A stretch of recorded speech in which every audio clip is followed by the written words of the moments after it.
But which breed, or how do you know you have like a good breed? Because I want to show you an example of one of the males. This male, right at the door, the huge one. Yes, that one.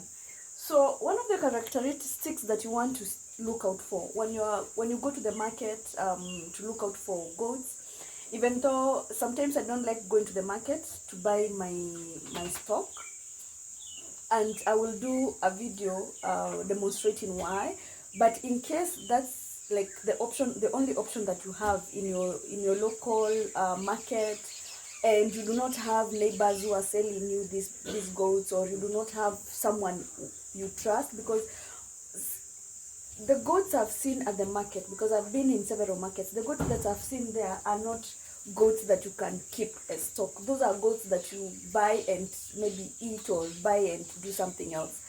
I've gone to markets and I've found sick goats, really sick goats. If you look at these goats, they do not have mucus. No one here is has anything to do with running nose. You've not had them coughing.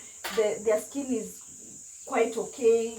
I'm sure you've seen, like, the skin is quite okay. They don't look malnourished, they don't look dirty, and therefore when you go to the market, you find that you'll hear goats coughing. You will see them with mucus. Some of them do not even look like they fed in 2 to 3 days, and that's why sometimes I don't like. I go to the market, I look at the price, because when you approach the neighbor, you still need to know, like, how much are you willing to pay for. So for you not to be conned, or for you not to buy like a breed and then you're buying it expensive, because we are all looking to save money. What you do is you go to the market, your local market, you see how the prices are, the sizes, the price and all that. And then when you are approaching the neighbor, you know in your head, like, this size I can pay maximum at this cost. Or if the breeds are like a different breed, you know very well that you can pay more because it's a good breed. But for this goat, like this huge one, that's like the biggest male here. It has long ears. It's a savannah. It's a savannah goat. And why I like them is because for this region, it's hardy. Like, it's a very, very dry land. We are in like arid, so or semi-arid. So I would not expect to have like a boer goat, which of course I can, but the cost of feeding a boer goat will not be the same cost of feeding a savannah goat, because they are used to this climate. They are used to go to graze outside. Here you see this structure is not a structure that can house a goat for zero grazing. So if you're not here, there yet, you can start off with one local goats, one with a simple structure, and then they go graze outside if you have land for grazing and all that, and then you don't need to buy the feeds, and therefore your cost of production, or the entire cost, will be minimal as compared to someone who's doing zero grazing and who has to grow the feeds, and also who has to supplement those feeds with maybe something to do with grains. So this, who is the goat? Yeah. Let me see if I can. Yeah, that one that is looking at me, that the huge one. So you'll find that goat is long. So when we say long, is the length between the head and the tail. If you get a breed that has, like, it's long, that's like a good breed. And the other thing that we look out is for the height. The height has to be ideal. I'll do another video to show you small goats. I think, yeah, I don't think, at least these ones are okay. But there's a small goat that there's a dwarf that, like, very short. Then that one is not a good one for you to breed, even if you're starting locally. You don't need the dwarf ones. So this is a long goat. You see, even I'm sure it will not accept. But if you look at the leg from there up to the back here, it's a long one, and that's like, for goats, long is better. The legs, the longest, better. So And then I'm sure it can't let me touch it, because we are not breeding pests. They are not pests, so sometimes they don't accept if you want to go ahead and touch it. But yes, so look out for long, and the height has to be ideal, like a good height, and that goat will give you like very good offsprings. And you can interchange, because you need to start somewhere. You need to start from either the ninth generation, or is it the first one? So you start, then you breed them, and then by the time, if this breeds with a local goat, of course both of them are local, but if it breeds with a good local goat, then the offspring will be better off than you having a dwarf, if I'm making sense.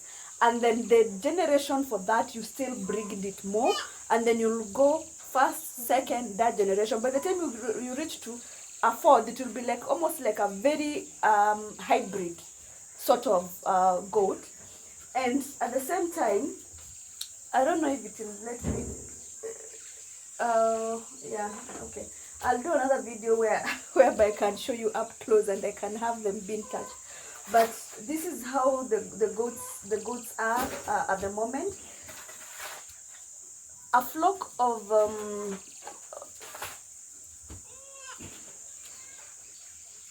50, so you need 50 females to be serviced by 1 male.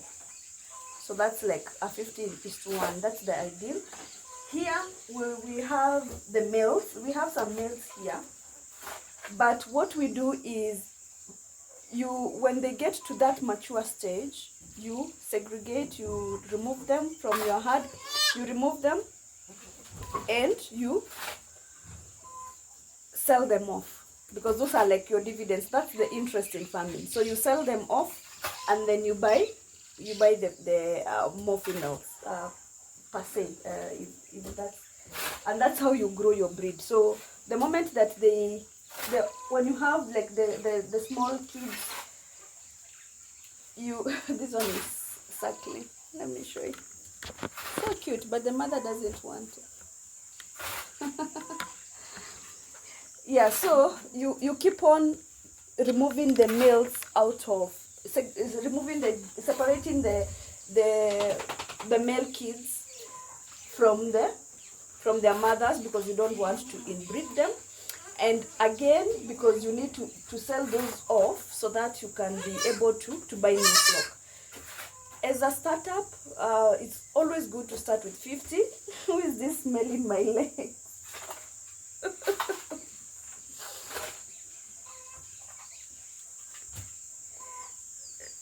Startup, you need to start with 50 females, 1 male. That will be like a very, very good ideal. And then in the next video, we are going to talk about how you can synchronize your kidding season, so that you have like all of them being born at the same time. Right now we have 6, actually not 6, 1, 2, 3, 4, 5, 6, 7. We have 7 kids. Stop eating my legs. Let me show you. So these are what? These are 5. So born almost, you see they're like they're all of the same size, and we have 2 more here that are not feeling like they need to sleep. I don't know why. Where are you? Go away. Go so that I take your picture.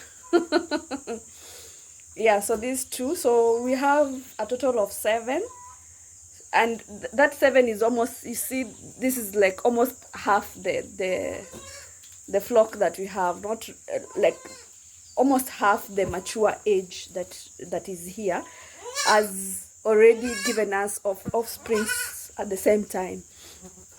And that's better, because if you're treating these kids, then we are going to treat them at the same time, at the same age, and meaning that the dosages and the drugs will be cheaper because of the numbers, quote unquote. not because of the price, but it's cheaper. If you ask for a vet to come and visit you, then they will look at them at the same time, and therefore they're not just looking at one kid, and they're looking at maybe 10 kids at the same time, and which is better for being paying for like one-off service, but the person is seeing many of them at the same time. And therefore we always encourage that if you're capable to synchronize, then you can be able to do that. If not, then you can just let the natural cause take his or whatever. So you'll have kids all year round, 1 2 3.